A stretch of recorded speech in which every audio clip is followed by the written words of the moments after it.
करमसद से Kevadia statue of unity तक राष्ट्रीय पदयात्रा का आयोजन सरदार वल्लभ भाई पटेल की 150वीं जन्म जयंती को मनाते हुए करवाया गया है। तब ये जो राष्ट्रीय पदयात्रा है वो वडोदरा के सिंदरोट गांव आ पहुंची है, जहां पर उसका भव्य स्वागत करवाया गया है। दरअसल देश के प्रधानमंत्री नरेंद्र मोदी जी की प्रेरणा से सरदार वल्लभ भाई पटेल की 150वीं जन्म जयंती को धामधूम से मनाया जा रहा है। तब करमसद से 26 नवंबर को मुख्यमंत्री भूपेंद्र भाई पटेल की ओर से इस राष्ट्रीय पदयात्रा की शुरुआत करवाई गई थी। तब ये राष्ट्रीय पदयात्रा संस्कारी नगरी वडोदरा आ पहुंची है। वडोदरा के सिंदरोट में राष्ट्रीय पदयात्रा का भव्य स्वागत करवाया गया है। तब आपको बता दें कि जिसके बाद राष्ट्रीय पदयात्रा 29 नवंबर यानी कि शनिवार को गोत्री सेवासी जाइडस कंपनी के पास से फिर से शुरू करवाई जाएगी। तब इस राष्ट्रीय पदयात्रा के संयोजक सांसद डॉक्टर हेमांग जोशी, वडोदरा शहर भाजपा अध्यक्ष डॉक्टर जयप्रकाश सोनी, साथ ही मंत्री मनीषाबेन वकील, गुजरात विधानसभा के मुख्य दंडक बालकृष्ण शुक्ला, मेयर पिंकीबेन सोनी, विधायक योगेश पटेल, विधायक केयूर रोकड़िया, विधायक चैतन्य देसाई, कॉर्पोरेशन के पदाधिकारी, पक्ष के पदाधिकारी, म्युनिसिपल काउंसिलर,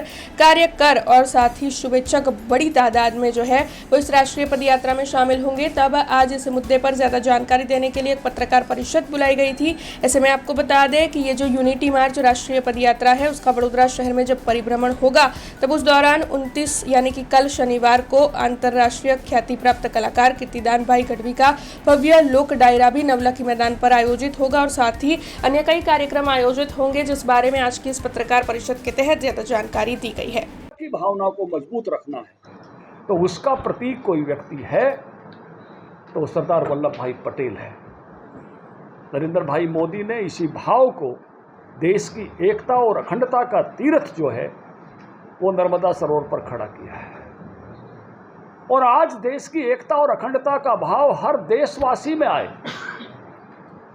उनकी 150 साला जयंती उसका पर्व बने, तो देश की हर लोकसभा में 3 यात्राएं निकाली गई, 4 यात्राएं निकाली गई। गंगा यात्रा नॉर्थ इंडिया से, उत्तरी भारत से, नर्मदा यात्रा उड़ीसा, महाराष्ट्र, मध्य प्रदेश होते हुए, साबरमती यात्रा राजस्थान, गुजरात और गोदावरी यात्रा दक्षिण भारत से। सब जगह ये एकता का भाव, अखंडता का भाव, जैसे एक राष्ट्र श्रेष्ठ राष्ट्र में कांची और काशी हजारों लोगों के प्रवास से जोड़ने का काम। कई सौ साल पहले जो गुजराती भाई तमिलनाडु गए थे उनका यहाँ आना, उनके वंशजों का वहाँ जाना, ये देश की एकता और अखंडता को मजबूत करने के लिए करमसद से लेकर जो यात्रा चली है, देश का शिखर नेतृत्व इसमें सहभागी हो रहा है। हमारे राष्ट्रीय अध्यक्ष भी आ रहे हैं, माननीय उपराष्ट्रपति जी की चर्चा आपने सुनी कि वो समारोह पर पहुंचने वाले हैं, केंद्रीय मंत्री सब इसमें यात्रा में शामिल हो रहे हैं। ये एकता और अखंडता का देश का पर्व जो है वो 31 अक्टूबर से जो प्रारंभ हुआ है, उनकी 150वां जो हम 150 साल उनकी मना रहे हैं, उसी भाव के साथ हमारी नई पीढ़ी को इस देश की एकता और अखंडता का वो एहसास, आसे तो हिमालय भारत एक है, अंडमान लक्षद्वीप तक भारत एक है, अरुणाचल प्रदेश से सोमनाथ की स्थित तक भारत एक है, वो एकात्मता का भाव, वो देश की अखंडता का भाव, देश के गौरव का भाव, श्रेष्ठ भारत का भाव सबके हृदय में उत्पन्न हो, ये इस यात्रा का मकसद है। विशेष पत्रकार परिषद में अपनी वच्चे उपस्थित एवा कि जो मोदी साहेबનું સ્વપ્ન હતું એ સ્વપ્ન સ્ટેચ્યુ ઓફ યુનિટી એની અંદર દેશના ખૂણે ખૂણેથી લોખંડ અને માટીનું એકત્રીકરણની જવાબદારી જેમને આપવામાં આવી હતી અને અત્યારે ભારતીય જનતા પાર્ટીના રાષ્ટ્રીય મંત્રી અને વિશેષ માર્ગદર્શન આપવામાં જે ગુજરાત પ્રવાસે નીકળ્યા છે, ગુજરાતના ખૂણે ખૂણે જેઓ અત્યારે પ્રવાસ કરી રહ્યા છે એવા આદરણીય ઓપી ધનકર સાહેબ, ઉપસ્થિત એવા વિધાનસભાના મુખ્ય દંડક અને રાવપુરાના લોકપ્રિય ધારાસભ્ય શ્રી બાલકૃષ્ણ શુક્લજી,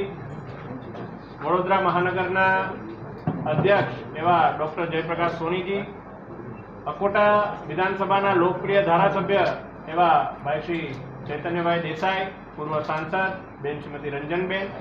અને આપ સૌ મીડિયાના મિત્રો, આદરણીય વડાપ્રધાન શ્રી નરેન્દ્ર મોદી સાહેબ દ્વારા જે સમગ્ર દેશની અંદર દર 31 ઓક્ટોબરે એક યુનિટી મેરેથોનની તો આયોજન વર્ષોથી કરવામાં આવતું હતું, પરંતુ જ્યારે સરદાર સાહેબના 150મી જન્મ જયંતિ હોય ત્યારે સૌ પ્રથમ તો કેવડિયા ખાતે 31 ઓક્ટોબરે ખૂબ જ ઐતિહાસિક પરેડનું આયોજન કરવામાં આવ્યું હતું, જ્યાં સમગ્ર દેશમાંથી વિવિધ કૃતિઓ મોદી સાહેબે વ્યક્તિગત આવી અને નિહાળી હતી અને સમગ્ર વિશ્વની અંદર એકતાનો સંદેશો એમના દ્વારા આપવામાં આવ્યો.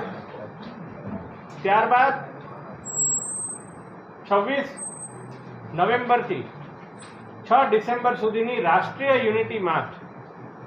અને એ યુનિટી માર્ચની ઘોષણા દિલ્હીમાં આપણા રમતગમત અને યુવા મંત્રાલય અને એના આદરણીય મંત્રી ડૉક્ટર મનસુખ માંડવિયાજી દ્વારા કરવામાં આવી હતી. અને એના જ ઉપલક્ષમાં સમગ્ર દેશની અંદર તમામ લોકસભા વિસ્તારમાં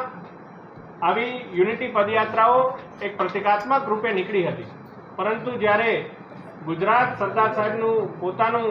રાજ્ય હોય ત્યારે માનનીય મુખ્યમંત્રીશ્રી અને માનનીય ડેપ્યુટી મુખ્યમંત્રીશ્રી દ્વારા એવો સંકલ્પ લેવામાં આવ્યો કે ગુજરાતમાં તમામ વિધાનસભાઓમાં